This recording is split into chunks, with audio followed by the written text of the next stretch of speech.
Hey, what's up, y'all? What's poppin'? What's cracking? It's D. Boss reacts to this vid. It's titled "Great Albums That Were Supposed to Flop." Oh, why were they supposed to flop? Let's see what's on here. Let's watch.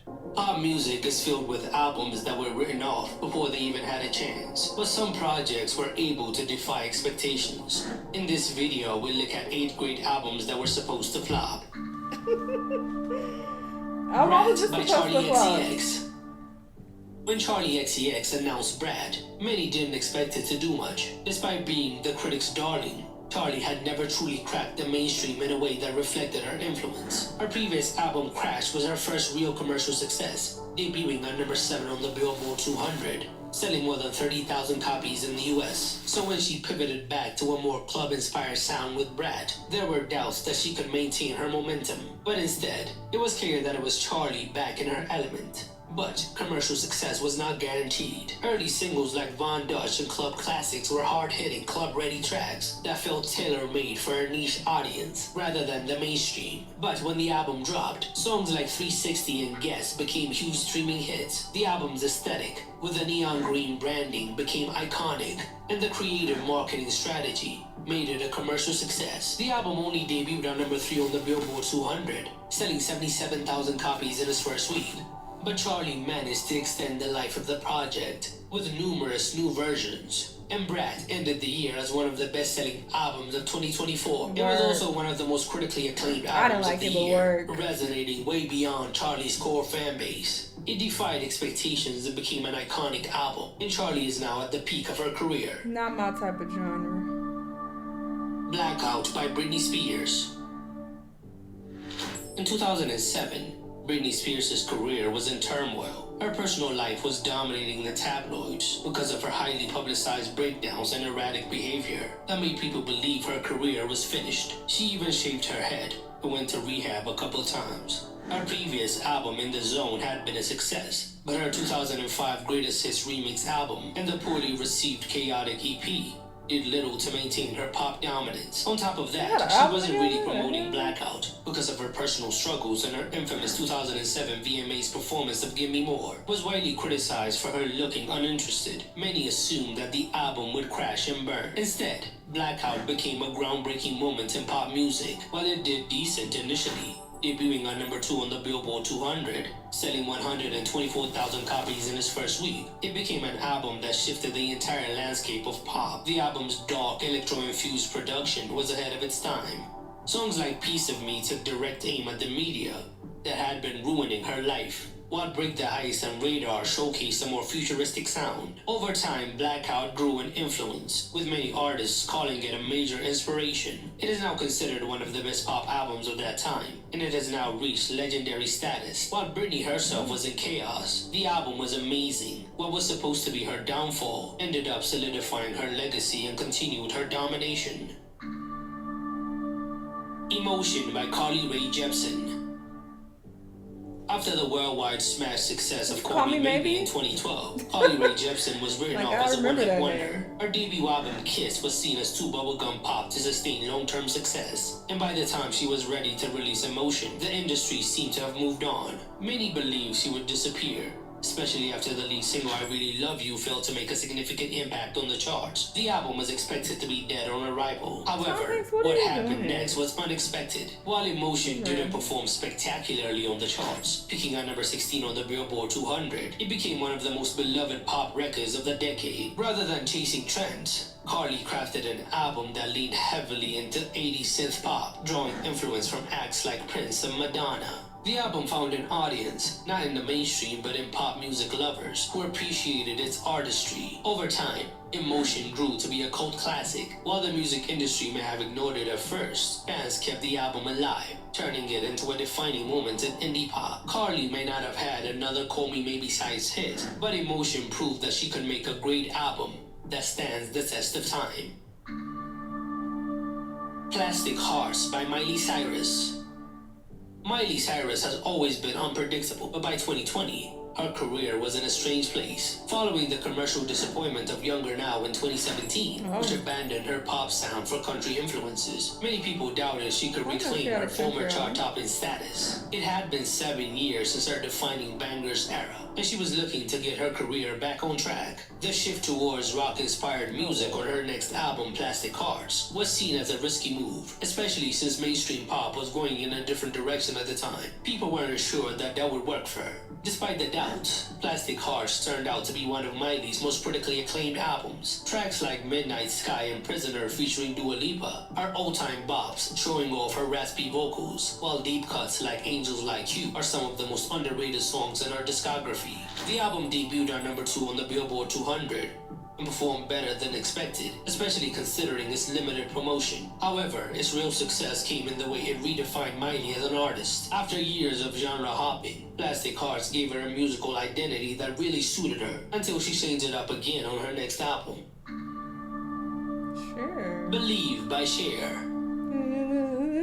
By the late 90s, Cher was seen more as a legend from the past than a current hitmaker. She had been in the industry for decades, but she had struggled to make an impact since the 80s. Her previous album, It's a Man's World in 1995, was a critical success, but a commercial disappointment, leading many to believe that her days scoring big hits was over. Then, at 52 years old, Cher released Believe, a dance pop album that seemed risky for someone who had never been a club queen before. I always thought this song was like super old, like from the 80s. And people didn't expect much from the project, assuming it would get lost in the way. The title track, with its now iconic auto-tune effect, became an unstoppable force. The song topped the charts in over 20 countries, including the US, where it made Cher the oldest female artist to have a #1 hit on the Billboard Hot 100. The album itself became a multi-platinum success, selling over 10 million copies worldwide. Beyond its commercial impact, it completely reinvented Cher for a new generation, proving that pop music has no age limit. The use of auto-tune in Believe also changed music forever, paving the way for the vocal processing software to take over the music industry. The rest of the album also held up, with dance-heavy tracks like Strong. I thought T-Pain introduced. I thought he introduced auto-tune, but obviously that's my genres that I'm interested in.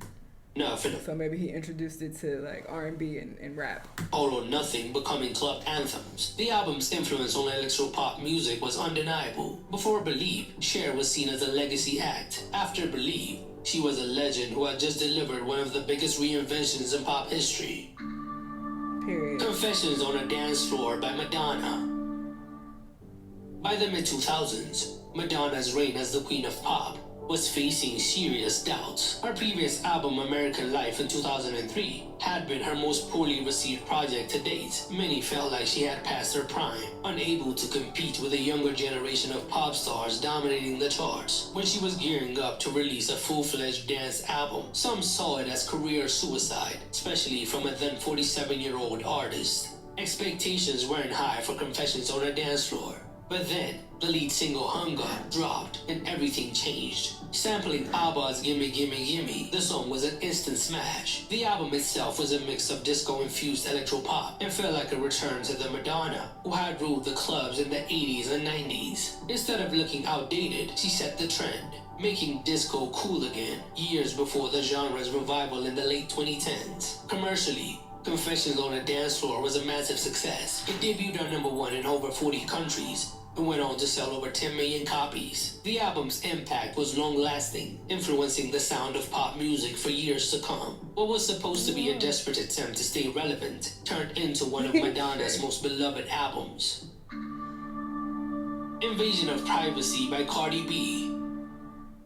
Before Invasion of Privacy, Cardi B was widely seen as a one-hit wonder. Her 2017 breakout single Bodak Yellow was an undeniable smash, but many critics doubted that she could deliver a full-length project with substance, cohesion, and replay value. She was a reality TV star turned rapper, an easy target for skeptics who believed her career would fizzle out as quickly as it started. On top of that, there wasn't really a defined lane for female rap at the time. It was Nicki or nothing else. The odds were stacked against her, but when Invasion of Privacy dropped, it completely silenced the doubters. From the very first track, Get Up 10, Cardi made it clear that she wasn't just here for a quick moment. She was here to dominate. The album blended hard-hitting rap bangers with melodic, crossover-friendly tracks and spawned huge hits like I Like It and Be Careful. It debuted on #1 on the Billboard 200, selling 255,000 copies in its first week, which was huge for a debut album. The project wasn't just commercially successful, it was critically acclaimed too, winning the Best Rap Album at the Grammys and making history as the first solo female rap album to win in that category. It went on to break streaming records, with every song becoming certified platinum or higher, a first in RIAA history. Cardi not only proved that she could make a great album, she made a game changer. Its impact has lasted so long that she didn't have to make another album to stay relevant.